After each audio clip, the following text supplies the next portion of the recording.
নমস্কার বন্ধুরা, অজানার পথের নতুন পর্বে আপনাদের সকলকে স্বাগত জানাই। রাত পোহালেই শুরু হবে শ্রাবণ মাস, আর এই শ্রাবণ মাসের শুক্লপক্ষের ষষ্ঠীর দিনে পালন করা হয় লোটন ষষ্ঠী ব্রত বা লুণ্ঠন ষষ্ঠী ব্রত। বন্ধুরা, তাই আমার আজকের এই পর্বে থাকছে 2025 সালের বাংলার 1432 সনে এই লোটন ষষ্ঠী ব্রত বা লুণ্ঠন ষষ্ঠী ব্রত কবে পালিত হতে চলেছে সেই সময়সূচি। এছাড়াও থাকছে এই লোটন ষষ্ঠী বা লুণ্ঠন ষষ্ঠী ব্রত আসলে কি, কেন এই ষষ্ঠী ব্রত পালন করা হয়, এই ব্রত পালন করলে কি ফল মেলে, এছাড়াও এই লোটন ষষ্ঠী ব্রতের পেছনে কোন প্রচলিত কাহিনী রয়েছে সে সম্পর্কে বিস্তারিত জানতে অবশ্যই ভিডিওটি স্কিপ না করে শেষ পর্যন্ত দেখতে থাকুন। তাহলে চলুন বন্ধুরা, ভিডিওটি শুরু করা যাক। এক দেশে এক বামুন আর বামুনি বাস করতেন। তাদের এক ছেলে আর এক মেয়ে ছিল। ছেলেটি ভালোই উপায় করতেন। বামুনির সংসার নাতি নাতনিতে পরিপূর্ণ ছিল, তাই দেখে পাড়া প্রতিবেশীরা বেশ হিংসেই করত। কেউ কেউ বলতো, মা ষষ্ঠী যেন বামুনির সংসারে ডালে ডালে ফল দিয়েছেন। শ্রাবণ মাসের শুক্লপক্ষের ষষ্ঠীর দিনে বামুনি গিন্নি ষষ্ঠী পূজার আয়োজন করেছিলেন। তার 6টা সোনার লোটন ছিল।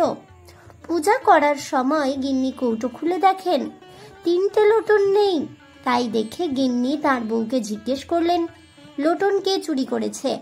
বউ এই কথা শুনে কাঁদতে কাঁদতে তার ছেলের মাথায় এক হাত দিয়ে দিব্যি করলেন, আমি যদি লোটন চুরি করি তাহলে আমার ছেলেরা মরে যাবে। গিন্নি তখন মেয়েকে জিজ্ঞেস করতে মেয়ে বললেন, আমি আজ আছি কাল নেই, আমি তোমার সংসারের কি জানি, আমি কেন লোটন চুরি করব? গিন্নি অগত্যা ক্ষীরের লোটন গড়ে পুজো করলেন মা ষষ্ঠীর। ছেলে বাড়ি ফিরে এলে মায়ের কাছে লোটন চুরির কথা শুনে বউকে যা মুখে এলো তাই বললেন। বউ মনের দুঃখে দরজা দিয়ে সারা রাত কাঁদতে লাগলেন। সকালে ঘুম থেকে উঠে বউ দেখলেন যে তার 7টি ছেলেই মরে গেছে। তার কান্না শুনে সবাই ছুটে এসে এই কাণ্ড দেখে অবাক হয়ে গেল। ননদ বলে, লোটন চুরি করে আবার ঢং করে ছেলের নামে দিব্যি করা হয়েছে, তার ফল মা ষষ্ঠী হাতে নাতে দেখিয়ে দিলেন। তাই শুনে বউ আরো কাঁদতে লাগলো। সারাদিন ধরে কাঁদতে কাঁদতে ঘুমিয়ে পড়ল। মা ষষ্ঠীর খুব দয়া হলো। মা ষষ্ঠী বুড়ির বেশ ধরে বউয়ের ঘরে এসে বললেন, ছি মা, ছেলেদের মাথায় হাত দিয়ে দিব্যি করতে আছে? বুড়ির কথায় চমকে উঠে বউ বলল, ওরা মিছিমিছি আমার নামে মিথ্যে দোষ দিচ্ছে, আমি লোটন চুরি করিনি। তাই শুনে বুড়ি বললেন, তুমি অতগুলো ছেলের মা, এটা জানো না ছেলেদের মাথায় হাত দিয়ে দিব্যি করতে নেই, এতে ছেলের পরমায়ু কমে যায়। সত্যি হোক বা মিথ্যে, কখনো ছেলের মাথায় হাত দিয়ে দিব্যি করবে না।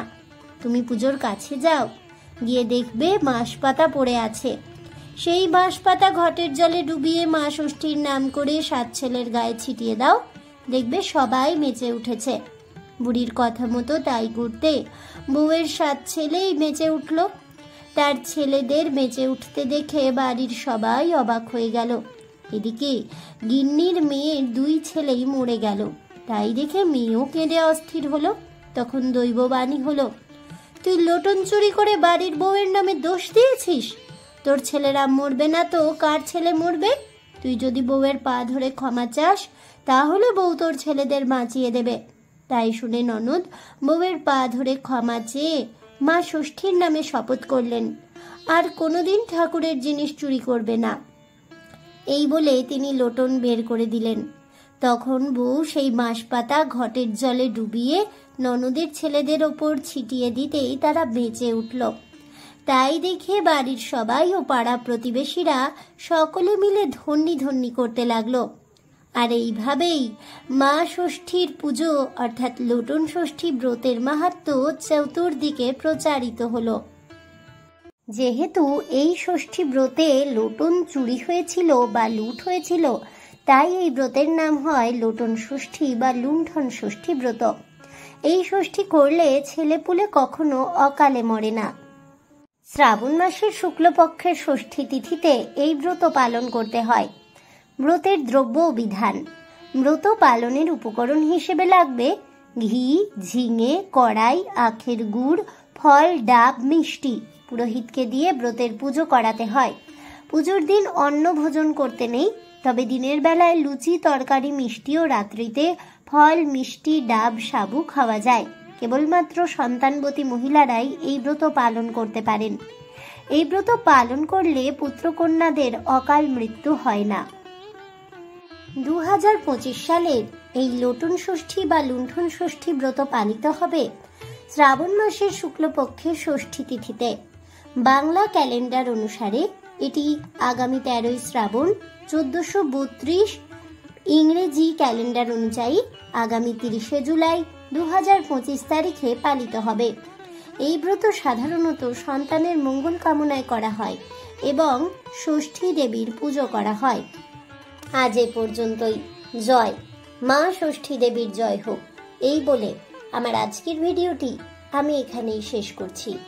তাহলে বন্ধুরা, শ্রাবণ মাসের শুক্লপক্ষে পালিত হওয়া লোটন ষষ্ঠী ব্রত আসলে কি এবং এই ব্রত কেন পালন করা হয় সে সম্পর্কে জানতে পেরে আপনাদের কেমন লাগলো অবশ্যই আমাকে কমেন্টে জানাবেন।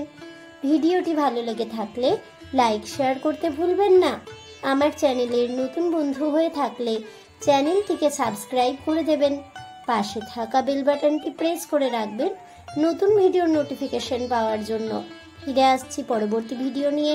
ততক্ষণ সবাই ভালো থাকুন, সুস্থ থাকুন আর অবশ্যই সঙ্গে থাকুন আর দেখতে থাকুন অজানার পথে।